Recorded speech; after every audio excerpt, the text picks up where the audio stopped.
proud and resilient people, open to the world and finding our own way forward. Georgia is a diamond in the rough, still seeking to sharpen our edges to reveal the full potential of the nation. Situated at the crossroads of civilizations, where East meets West and North meets South, Georgia has always adjusted to meet new challenges at every turn in our past. I applaud the UN for going ahead with this General Assembly during a global pandemic. Rather than not meeting, we have acknowledged that a safe and responsible gathering is more important now than ever. The importance of this meeting cannot be understated. The world is still in a vicious fight against COVID-19, which has ravaged the globe and affected economies and livelihoods.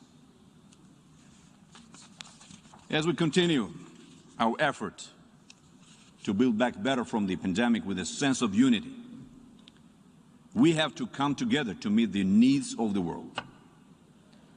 Georgia is grateful to the United States, European Union, and China, as well as the vaccine producers, who provided vaccines to safeguard the health of the Georgian people. Working in a common purpose, we will put an end to the pandemic and get back to forging a better, brighter future for the entire world. I stand in front of you representing a country that is full of determination and faith. A country which is optimistic but always looks at its future through a pragmatic lens. I am proud of our membership in the UN and the work the UN does for humankind. I'm also very proud of my country and the work of the governing Georgian Dream Party to deliver a stronger democracy, a stronger economy, and a brighter future for our people. In bringing about the changes needed to keep pushing ahead, my government has a development plan, a clear vision for 2030 that aligns perfectly with the UN's 2030 agenda. We stand for a more sustainable environment, protecting the rights of all people, greater economic fairness and resilience, and a revitalized UN, among many other aspirations shared between Georgia and the United Nations. This sentiment of cooperation echoes the report of the Secretary General on our common agenda that outlines an ambitious plan for reinvigorated international cooperation and multilateralism. I believe this General Assembly should work on these recommendations in a determined and substantive way. Closer to home, Georgian dreams are becoming a reality. We have more than aspirations for the future. We aim to get the results our people demand today. Even with the deep setbacks from COVID-19, our economy is on the mend. Growth is surging. Jobs are being created, and we are once again one of the leading tourist destinations in the world. The world continues to recognize our democratic, economic, financial, and legal reforms. Some notable rankings demonstrate the spectacular strides Georgia has made to become one of the leading countries in the region and in promoting robust economic development. According to the World Bank, Georgia takes 7th position amongst 190 countries for ease of doing business. The Heritage Foundation's Index of Economic Freedom ranks us 12th amongst 184 countries. And according to the Fraser Institute's World Economic Freedom Ranking, Georgia ranks 5th out of 165 countries, an improvement of 3 steps in the last year. It is also important to note that great strides have also been made to advance anti-corruption measures, freedom of the press, and human rights. Earlier this week, we heard US President Joseph Biden call for increased global cooperation to meet our largest challenges. In Georgia, we not only share this sentiment, but we have and always will step up to answer the call.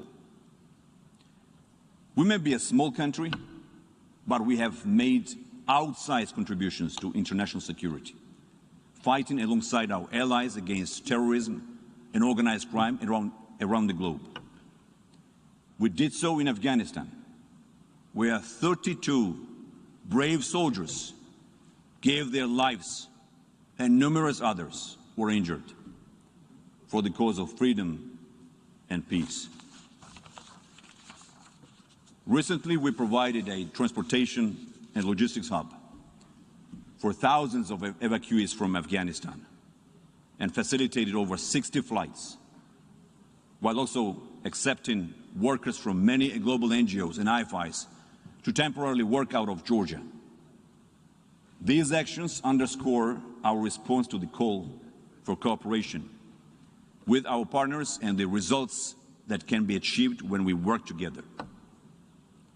This summer, Georgia, alongside our United States partners, laid the groundwork for the release of 15 Armenian detainees by Azerbaijan. At the same time, Armenia provided maps for mine territories to Azerbaijan. Our goal has always been to do what we can to support common action to advance the common good. All our advances have one simple goal in mind: European and Euro-Atlantic integration. We will not rest until we achieve EU and NATO membership. This means we will continue to reform and modernize every aspect of our democracy and economy to align with the highest global standards. Our path to European and Euro-Atlantic structures is a homecoming, a civilizational choice. An absolute majority of our population strongly supports this destiny for our country. Our historic decision to join the European and Euro-Atlantic family is the core principle that guides our foreign policy. Especially since 2012, Georgia has made great strides in advancing democracy, human rights, and the rule of law. All are fundamental values we share with the European institutions. We have prepared a comprehensive action plan, packed with initiatives and reforms that will lead to our application for EU membership in 2024. For that, I would like to thank our European and international partners that have shown strong and steadfast support to Georgia for all these years. Since 2012, we have held 6 democratic elections, and each one has been declared free and fair by international election observers. In fact, in a few days' time, we will once again be holding a free, fair, and democratic nationwide municipal election. Since the last time we met in person here at the UN, democracies around the world have been under pressure, if not assault. Irrational and, I would say, dark forces have been at work, often aided and abetted by outside saboteurs. Regardless of the source, we must hold to the democratic path. Elections are often passionate and hard-fought, and feelings run high. Yet when elections are free and fair, the winners must be gracious, and those who lose must abide by the will of the people. If we cannot believe in elections, then democracy itself is in peril. So I call on everyone here today who cares for democracy, for progress, for free and fair elections, to participate with passion in your political system. And when the dust has settled, as we say, and a winner is declared, respect the will of the people, close ranks, and work to move your country forward. The challenge to democracy is not the only challenge facing us. In Georgia, we have achieved much, but of course, more remains to be done. First and foremost, we must create more jobs. At the same time, we must remain dedicated to investing in education and infrastructure, eradicating poverty, strengthening our health system, and diversifying our industrial, service, and agricultural sectors. As I have outlined, Georgia is on the move. We are on the right track. We are overcoming COVID, and we have a long-term plan in place to strengthen our democracy, economy, and society. Yet I'm reaching out to you all today to put an end to the illegal occupation of Georgian sovereign lands by Russia.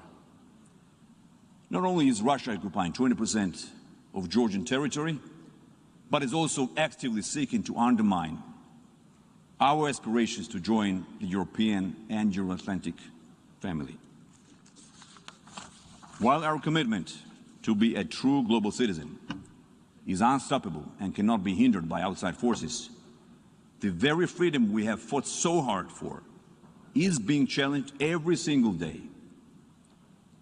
On our very own soil, in the Abkhazia and Skhin Valley regions, we are observing a humanitarian crisis, and the responsibility, of course, resides only with the occupying power. This year, the European Court for Human Rights ruled its verdict and found the Russian Federation guilty of occupying and exercising effective control over 2 Georgian regions and responsible for human rights violations in Abkhazia and Skhin Valley. Today, I call on the international community to act in concert to address the violations of fundamental principles of international law in the occupied territories, and with joint efforts, facilitate the implementation of the EU-mediated August 2008 ceasefire agreement. Every day, Georgian land continues to be subject to, as we call it, creeping annexation and so-called borderization. This includes kidnappings, illegal detentions, unlawful restrictions on freedom of movement, and deprivation of the right to education in the native tongue, particularly in the Gali region. During COVID-19, this made the medical evacuations virtually impossible. All these actions carry an unbearable burden for those living on both sides of the razor-wired fences. This must be seen for what it is: a pre-planned ethnic cleansing to drive ethnic Georgians out. This must be stopped. In the occupied territories, we have a real humanitarian crisis, while on the other side, we have land that is being cultivated, where the younger generation have access to world-class education, top-level infrastructure, and thriving businesses. We want to see the same opportunities and prospects for development and prosperity for the young generation in the Abkhazia and Skhin Valley region. For this very reason, we developed a Step to a Better Future, a peace initiative to improve the livelihoods of people living in the Abkhazia and Skhin Valley regions.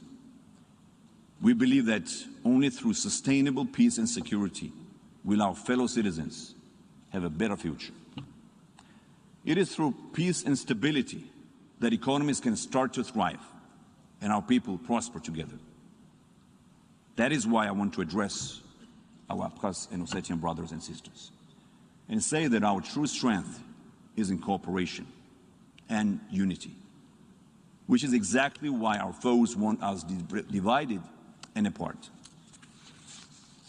We have a common history and are part of a common homeland, Sakartvelo. We should jointly define our common future as well.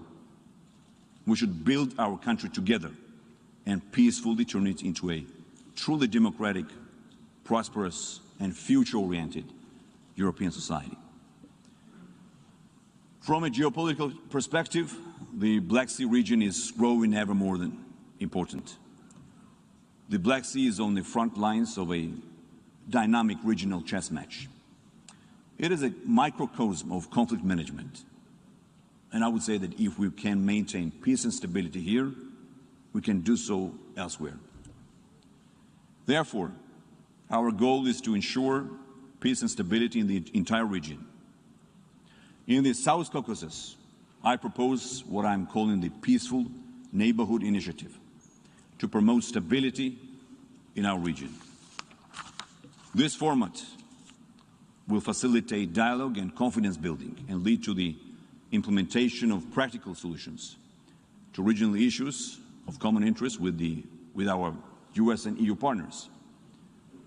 Georgia stands ready to host an international gathering in Tbilisi to discuss the prospects of our Peaceful Neighborhood Initiative, involving our South Caucasian neighbors, our brothers, and international partners. Let's begin with some small steps to build trust, and then we can move toward resolving other regional and global issues together. A sustainable peace and a common strategic outlook for the South Caucasus will benefit the wider Black Sea region and enhance broader European and global security. Dear friends, let me conclude where I began. We are here today as a testament to the power of collective action. Whether it is the fight against the pandemic, financing development to advance quality of life, or the need of collective action to maintain peace, we must act together to live together, and there is no other alternative. I remain confident that working together we will succeed. Thank you very much.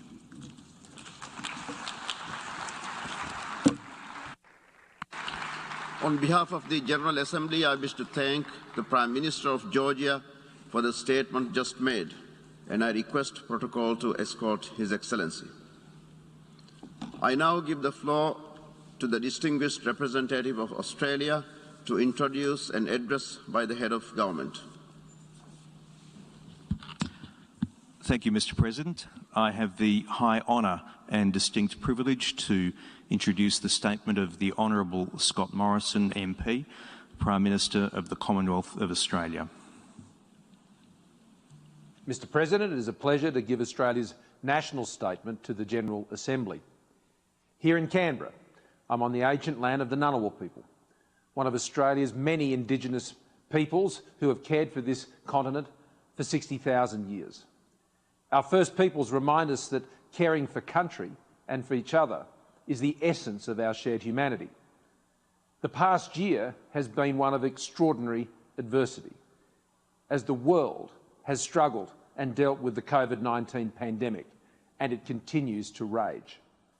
Yet it has also borne witness to humanity's remarkable resilience and creative ability to overcome problems, to deliver solutions. Each generation navigates its own destiny amidst anxiety and hope. Ours is no different. Today, I would like to speak about three of the most pressing global challenges that together we face. Challenges that shape our times. Mr. President, COVID-19 has tested the world like nothing in our lifetime. We mourn the millions lost and millions more who have suffered such terrible illness. After so much heartache and so much sorrow, there is hope now and a way forward. The development of a safe and effective vaccines, so many of them, has been one of the greatest achievements of modern times. Our collective task, though, now is to roll that out, a global vaccine rollout, the largest in world history. Here in Australia, more than 70% of our adult population has had the first dose of the vaccine, and more than half will have had 2 doses. We know vaccinations work. They lower the risk of transmission. They significantly lower the risk of hospitalisation, severe illness and death. And high vaccination rates are the pathway to taking back so much of what we have lost.